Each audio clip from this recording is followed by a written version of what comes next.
All right, we'll get started with an opening statement from Coach. And please remember, if you do have questions, we have a mic, so raise your hand. Sure. The 4-5 matchup is painful. It's the best matchup of the day. It's probably one of the best matchups of the tournament. One possession goes your way, the ball game could go either way. So congratulations to Furman. Good for them. I thought our kids battled. Thank you. I thought they battled and competed, and I'm proud of them. If the people who write about us or who follow us, if you knew what this team had to go through just to get here, you'd be on your feet in applause. But we're not making excuses. We didn't get the job done today. And again, congratulations to Furman. Questions?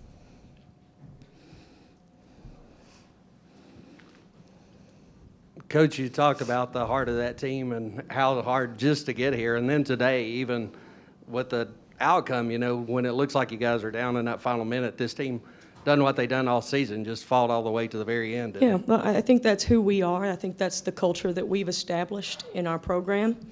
I think it's never going to be a situation where you're ever going to question me about our kids laying down. That's never going to happen.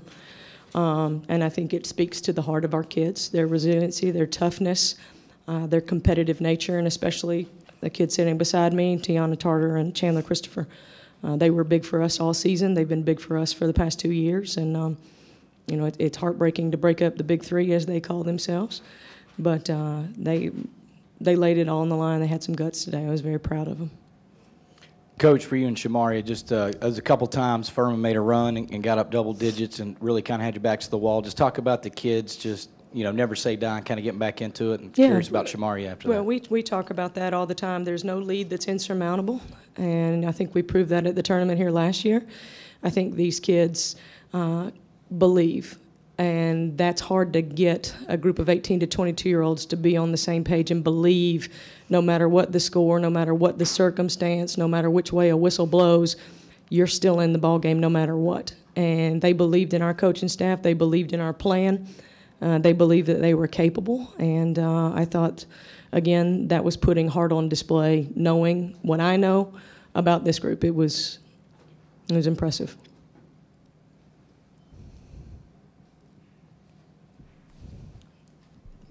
Shamaria, I know it's tough probably to answer at this particular time, but I mean, the Coach mentioned the big three. Just all that you and Tiana and Chandler have meant for each other this year and just playing together. What's that been like this season? I mean, it was enjoyable. I had a lot of fun playing with Chan and T in the backcourt. The chemistry we had, it was awesome. I mean, it's going to be hard, you know, Chan leaving this year. So, I mean, it's going to be up to us, me and T, for next year, and hopefully everybody, you know, get on board. I was curious about this kind of the slow start you guys got, and is that just your team's really young and a lot of them hadn't been in this environment? I mean, is that why this team kind of got off to a slow start today? Yeah, I think it took a while for their second wind to kick in. You know, like we talked about prior to the tournament, I only have 3 players on this roster that took the floor last year, aside from mop-up minutes in a big win that we had. So Mallory being out there to start the game, Raven to be out there to start the game, it looked like a, you know, gorilla jumped on their back with a piano and just laid on them. I mean, it took a minute. But once we got over the shell shock and the adrenaline wore off, I think they were fine. Coach, last year, you know, you made the run. You had the 4 seniors, and I think people just saw you get to the championship game, so sometimes expectations were a lot. They didn't realize how young this team is, and moving forward, and I hate to ask you that right now, but moving forward, you do lose a glue person in Chandler, you lose Kendrick Allen, but you return an awful lot of your basketball team that were key members in key minutes. Yeah, you know, last year's group and this year's group couldn't be any more different with the makeup that we had, with the experience that we had, and with the personalities that we had. This year's group, it was, honestly, I'll be real honest, it was up and down constantly. With young players, it's hard to figure out when they're going to show up, when they're not. And what I told them probably about a week ago was that the interesting part about roller coasters is they always come back to the start. And we'll come back to the start, and hopefully we'll change the pattern on it. But there's going to be some things that have to be changed within that locker room.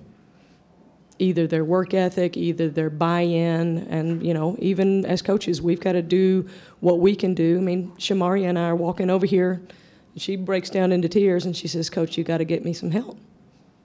No, I feel good about who we've got coming in, but if I'm sitting in that locker room and my star 2 guard says that to me, I take that very personally.